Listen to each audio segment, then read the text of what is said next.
Having that willingness to sit down and listen to people is critical in the role of JFAC co-chair. Words of advice from soon-to-be former Idaho lawmaker Wendy Horman. Her resignation technically effective today as she is heading off to Washington, D.C. with a major role in the Trump administration, but it follows her years of leadership for arguably the most powerful committee person in Idaho. Joint Finance and Appropriation Committee co-chair, a.k.a. the budgets for the entire state. And with her resignation, a vacancy to fill. We're 1 week out from the State of the State address from Governor Little, and that'll kick off the 2026 session. And House Speaker Mike Moyle is responsible for selecting a new co-chair. He has a name in mind, and I spoke with him about that and what's ahead for JFAC a short time ago. We're a week out from all the players jumping back into the arena, the 2026 legislative session, and a major question hangs for House Speaker Mike Moyle. Who's at the top of your list for the new co-chair of JFAC? Oh, if I made the decision today, I think I would offer it to Josh Tanner, but we'll see, he'll have to think about whether he wants to do it or not. But as of today, I think I'm going to offer it to Josh. Representative Tanner currently serves in leadership as Assistant Majority Leader. Well, he's one of the guys, he's willing to put in the time and the work. He's intelligent. He understands those budgets, and he works hard.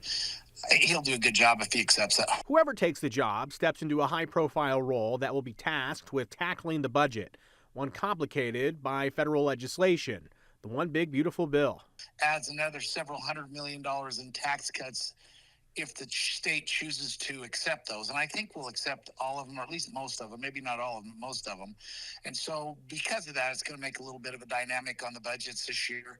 But we'll get through it. There's going to be, we're going to need to go through them with a fine-tooth comb and find any wastes and stuff we can get out of there and make it through the session without raising taxes. In fact, we're going to cut taxes. That's what's going to be the weird anomaly. We'll be giving tax relief at the same time that we're reducing some of the funding. But I think there's enough and a way to do it in which there's very little impact to most of the budgets and most of the citizens. We'll get through it. Idaho budget experts detailed the impact to the state in a November hearing. If the tax foundation is right and it's a $284 million change, that's largely going to impact the current budget year that we're in. With a projected budget deficit, $40.3 million as of December's report, the mindset of JFAC will likely shift.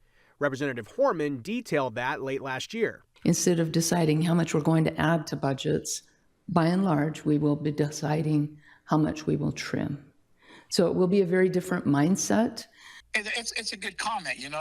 It's one of those years because of the big, beautiful bill that we're going to have to do some pulling back a little bit. And if you're an agency or an agency head, the best way to handle that is come forward with your ideas. It's a lot easier to work with us and the legislature and find a path forward that has the least amount of impact versus us just setting the budget in a way that may or may not be as impactful. So there's a way to work together, and I hope those agencies come forward with some good proposals. We'll see what the governor has to say, too, in his State of the State next week.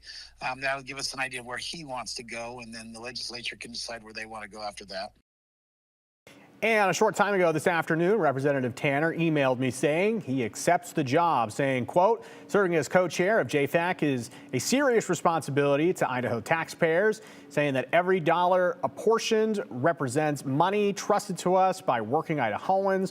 That trust demands discipline, accountability, and a firm commitment to spend only what is necessary and nothing more. He also added that when revenues fall short, lower priority programs must be reduced and agencies held fully accountable. Government should work to keep money in the pockets of Idahoans, not locked inside bloated bureaucracy. So we will have more details on that next week.